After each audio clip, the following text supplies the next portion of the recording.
जी और आज हम पढ़ेंगे द कंटेम्पररी वर्ल्ड पॉलिटिक्स जो एनसीईआरटी बुक का पॉलिटिकल साइंस का फर्स्ट बुक है उसका first chapter the cold war era. This is the first chapter of class 12th। जैसा कि हम जानते हैं पॉलिटिकल साइंस के दो बुक है, एक वर्ल्ड के ऊपर है और एक इंडिया के ऊपर है। तो ये फर्स्ट हम वर्ल्ड बुक को पूरा कंप्लीट कर लेंगे, फिर इंडिया के बुक पे आएंगे। सो वर्ल्ड बुक में क्या आता है? So first the cold war era. ये पीरियड कब स्टार्ट होता है? This period starts from after 1945। So first world war कब हुआ था? 1914 to 1918 और सेकेंड वर्ल्ड वॉर हुआ था 1939 to 1945। तो इसके एलाइज एक्सिस और एलाइज पावर कौन से थे? जर्मनी, इटली और जापान थे एक्सिस पावर, और एलाइज पावर थे फ्रांस, ब्रिटेन, रशिया जो उस टाइम यूएसएसआर के नाम से जानी जाती थी, and USA. So it's that कि एलाइज पावर जीत गई थी और एक्सिस पावर हार गया था जब यूएसए ने जापान के हिरोशिमा और नागासाकी में बॉम्ब फेंका था। हम जानते ही है। तो वो बॉम्ब फेंकने के बाद वो वॉर, सेकेंड वर्ल्ड वॉर खत्म हो गया था। और हम जानते ही है कितनी गंदी तरीके से जापान पूरी तरीके से डिस्ट्रॉयड हो गया था और कैसे उन्होंने फिर से अपना वो एम्पायर स्टार्ट किया। तो ये जो फर्स्ट वर्ल्ड वॉर है, जो फर्स्ट वर्ल्ड वॉर और सेकेंड वर्ल्ड वॉर के बाद जो पीरियड आता है, that was termed as the cold war era. जब कोई हॉट वॉर इम्प्लीमेंट नहीं हुआ, लेकिन उस टाइम टू ब्लॉक्स बहुत ज्यादा पावरफुल बन गए, क्योंकि वहां पे फ्रांस, ब्रिटेन और रशिया आ गए थे। मतलब रशिया मतलब यूएसएसआर एंड चाइना, यूएसएसआर और जो यूएसए, ये दोनों आ गए थे। फ्रांस और ब्रिटेन इतने पावरफुल नहीं थे, बट यूएसए और यूएसएसआर दोनों बहुत पावरफुल थे। उन दोनों के पास न्यूक्लियर वेपन्स थे और दोनों के आइडियोलॉजीज, जो सबसे मेन बात है, वो अलग थी। जो सोशलिस्ट आइडियोलॉजी थी वो थी यूएसएसआर की, और जो कैपिटलिस्ट आइडियोलॉजी थी वो थी यूएसए की। तो इन दोनों की आइडियोलॉजी अलग थी, इसीलिए ये दोनों एक आइडियोलॉजिकल वॉर पीरियड के बीच से गुजर रहे थे। And there was tension between the two super powers. There were competition, there were tensions, there were confrontations. हर तरीके से टेंशंस और कन्फ्रंटेशंस थी इन दोनों सुपर पावर्स के बीच। तो अब हम देखेंगे जो इस बुक का फर्स्ट टॉपिक है, द क्यूबन मिसाइल क्राइसिस। तो Cuba was an island nation जो अमेरिका के सामने था, और ये एक्चुअली में ये सोशलिस्ट आइडियोलॉजी फॉलो करता था। इसीलिए ये किसके अंडर में आता है? Socialist ideology. जब भी बात आएगा हमारे दिमाग में यूएसएसआर का बात आ जाएगा। तो यूएसएसआर की आइडियोलॉजी फॉलो करती थी, it was under the control of USSR. तो मतलब हम लोग नेक्स्ट टॉपिक में पढ़ेंगे कि यूएसएसआर बहुत सारे अलाइड पावर्स बना के रखता था। यूएसएसआर इन पावर, उसके अंडर बहुत सारे पावर्स थे। तो वैसे ही ये सोशलिस्ट आइडियोलॉजी था, इसीलिए ये किसके अंडर पे था? यूएसएसआर के अंडर पे। फिर यूएसएसआर वाज अफ्रेड कि जो क्यूबा को ये लोग क्या कर लेंगे, जो अमेरिका है मतलब जो यूएस है, यूनाइटेड स्टेट्स, वो क्या करेंगे? इन्वेड कर लेंगे। इस बात का उनपे डर था, क्योंकि जो अमेरिकन थे वो लोग अपनी वॉरशिप्स थ्रू वाटर क्यूबा की तरफ भेज रहे थे। सो विदाउट देयर इंफॉर्मेशन, जो निकिता क्रूशेव थे, लीडर ऑफ यूएसएसआर, उन्होंने क्या किया? मिसाइल्स को इंस्टॉल्ड कर दिया। कहाँ पे? क्यूबा पे उन्होंने मिसाइल्स को इंस्टॉल कर दिया और उसको एक रशियन आर्मी बेस में कन्वर्ट कर दिया। तो रशियन आर्मी बेस में जब कन्वर्ट किया, पहले तो America was not aware of it कि ये रशियन आर्मी बेस में कन्वर्ट हो गया है, लेकिन जब उसे ये इस बात पे वो अवेयर हुआ तो उसने क्या किया? डराना स्टार्ट किया कि नहीं, इसे चेंज करो। और तब यूएसएसआर ने भी बोला कि आप लोग अपनी वॉरशिप्स को पीछे लो, हम इसको क्या करेंगे? चेंज कर लेंगे, यहाँ से मिसाइल्स हटा देंगे, आप अपने वॉरशिप्स को चेंज करो। तो तब क्या किया, दोनों को पता था कि अगर थर्ड वर्ल्ड वॉर की नौबत आई, दोनों के पास ही मिसाइल्स है, दोनों के पास ही बायोलॉजिकल वेपन्स है, सब है दोनों के पास, so it will be very destructive. तो इसीलिए उन्होंने क्या किया, सोचा कि नहीं, ये थर्ड वर्ल्ड वॉर आने की नौबत नहीं देना चाहिए और हमें इसे एक कोल्ड वॉर की तरह ही रखना चाहिए, इसे आइडियोलॉजिकल वॉर की तरह ही रखना चाहिए। तो इसलिए उन्होंने क्या किया, उन्होंने भी अपने वॉरशिप्स को हटा लिया और उन्होंने भी अपने मिसाइल्स को हटा लिया। तो वहां जो थे, कौन थे तब, यूएसए के प्रेसिडेंट जॉन एफ कैनेडी, और यहाँ पे क्या थे, लीडर थे यूएसएसआर के, क्योंकि वो लोग सोशलिस्ट आइडियोलॉजी को फॉलो करते थे, तो इसलिए लीडर होता था वहां पे। तो यहाँ पे कौन थे, निकिता क्रूशचेव, और वहां पे थे जॉन एफ कैनेडी। तो उन्होंने ये आइडियोलॉजी को फॉलो किया, और ये जो आइडियोलॉजी था, it was called as deterrence.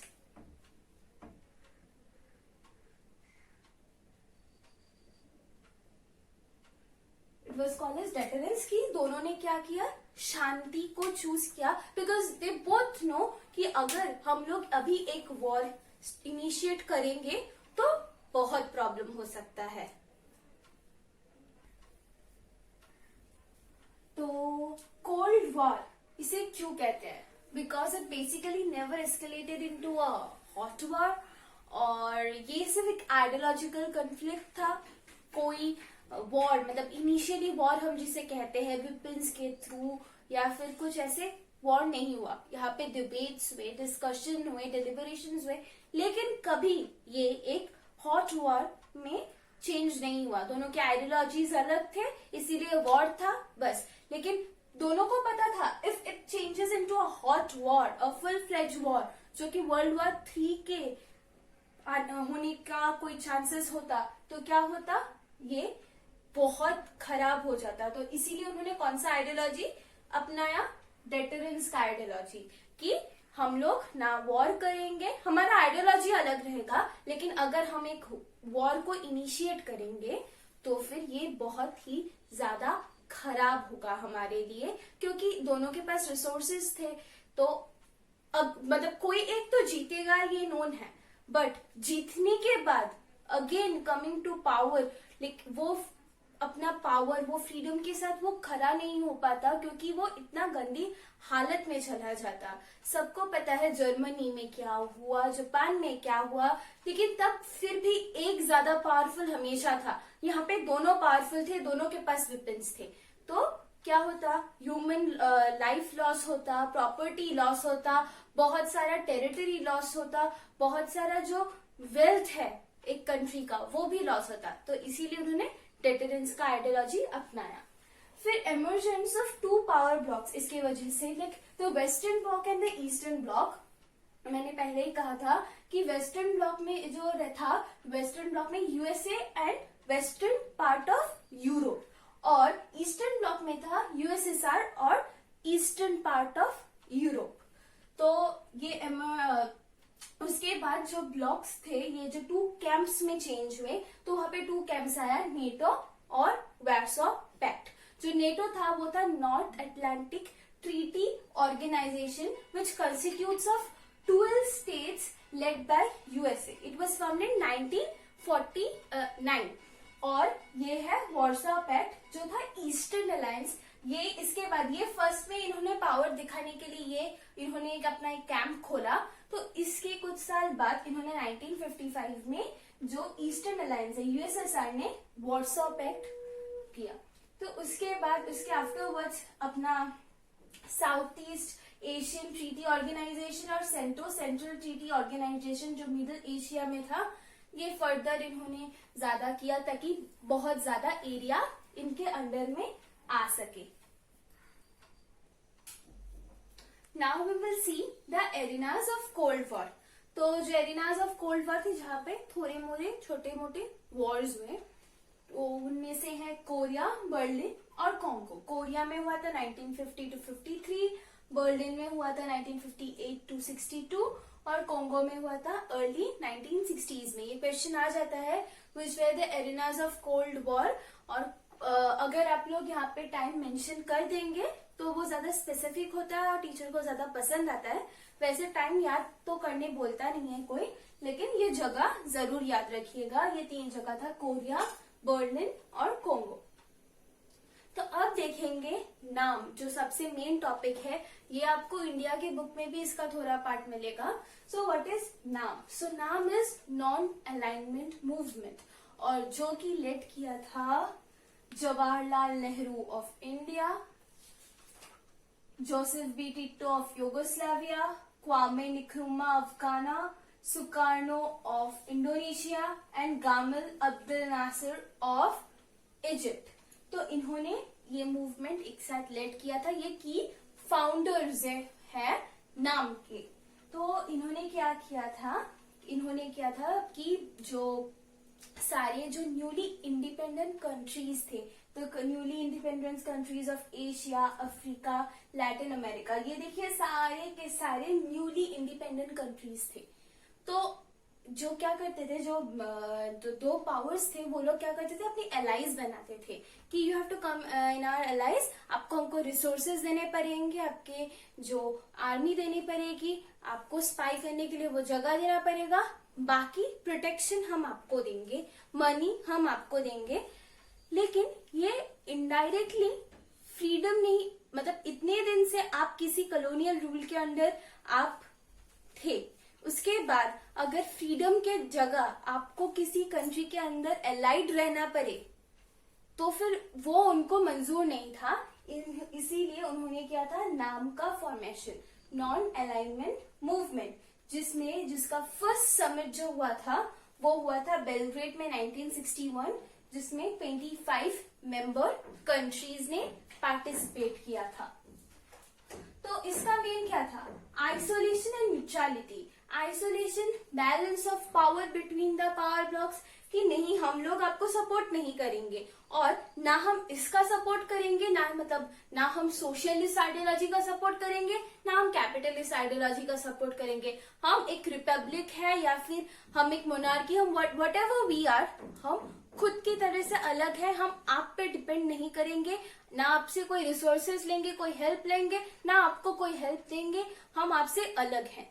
तो इसी को, इनका हेल्प करने के लिए जो नियो का फॉर्मेशन हुआ था, जो कि न्यूली इंडिपेंडेंट कंट्रीज थे, उनको क्या करता था, उनको जो giving them chance to develop and giving them monetary funds. अब तुमने किसी अगर पावर ब्लॉक्स हेल्प नहीं करेंगे, उनके पास तो पैसा नहीं आएगा ना। ऑलरेडी कॉलोनियल कंट्रीज जो थे उन्होंने सब लूट के वो लेके चले गए हैं, तो अब उनको पैसा चाहिए होगा, मॉनेटरी फंड चाहिएगा टू डेवलप देमसेल्फ। तो इसीलिए जो नियो था, न्यू इकोनॉमिक ऑर्गेनाइजेशन जो था, न्यू इंटरनेशनल इकोनॉमिक ऑर्गेनाइजेशन, तो उन्होंने क्या किया था, इनको मॉनेटरी फंड दिया था टू डेवलप देमसेल्फ। तो इसीलिए उसके बाद नाम का फॉर्मेशन हुआ कि नहीं हम नहीं करेंगे, और न्यू से हमको पैसा भी मिल रहा है, हम ऐसे ही डेवलप होंगे, हमको नहीं चाहिए दो पावर ब्लॉक्स का हेल्प। तो इसके बाद लेकिन सबसे कंट्रोवर्शियल रोल था इंडिया का, जो इंडिया का रोल था। तो ये क्या इंडिया हमेशा बोल रहा है, वो नाम का एक की फाउंडर में से एक है, वो बोलता है कि हमें न्यूट्रलिटी और बैलेंस ऑफ पावर मेंटेन करके रखना चाहिए।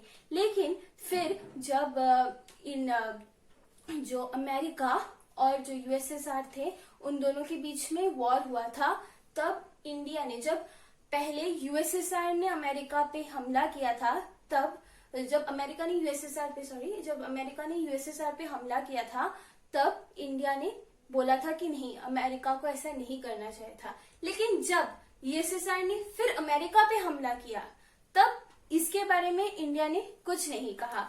उसके बाद उसने यूएसएसआर के साथ सेवरल ट्रीटीज भी की, जो कि उसने कहा था नाम के अंडर वो नहीं कर सकता था। मतलब वो किसी को हेल्प नहीं करेंगे, किसी की आइडियोलॉजी को सपोर्ट नहीं करेंगे, बट इनडायरेक्टली क्या ये इंडिया ने सपोर्ट किया था? ये बहुत ज्यादा कंट्रोवर्शियल रोल था इंडिया का इस नाम के अंडर में। तो यही कहा जाता है कि शायद उसने सपोर्ट उस टाइम किया था या नहीं किया था। ये बात बहुत पहले बहुत ज्यादा कंट्रोवर्शियल है इधर ही। तो इंडिया का रोल क्या न्यूट्रल था या नहीं, ये क्वेश्चन बार बार आएगा। लेकिन जो इंडिया था वाज द मेन की जो मेंबर्स थे, इंडिया वहां में से था। लेकिन इंडिया ने इधर कमेंट किया था कि ये यूएसए को नहीं करना चाहिए था, और बिकॉज इंडिया के साथ यूएसएसआर का रिलेशन भी बहुत अच्छा था, इसीलिए कंट्रोवर्सीज में बहुत ज्यादा आया था। तो यही था पूरा इस चैप्टर में। तो नाम से ज्यादा क्वेश्चन आएगा कि नाम क्यों था, तो ये पीस एंड सिक्योरिटी मेंटेन करने के लिए था, जो न्यूली इंडिपेंडेंट कंट्रीज थे, ताकि वो फ्रीडम, अभी तो उनको फ्रीडम मिला है, अगर वो फिर से किसी के अंदर अलाइड होके या फिर डिपेंडेंट हो जाए किसी के अंडर, तो उनको फ्रीडम का जो टेस्ट है वही नहीं मिलेगा। तो इसीलिए उनका ये फाइट था। So this is all about this chapter. Please do like, share and subscribe. और अगर कोई क्वेश्चन होगा तो please let me know in the comment section. You can also hit me up in my Instagram handle, which is there in the link. Thank you.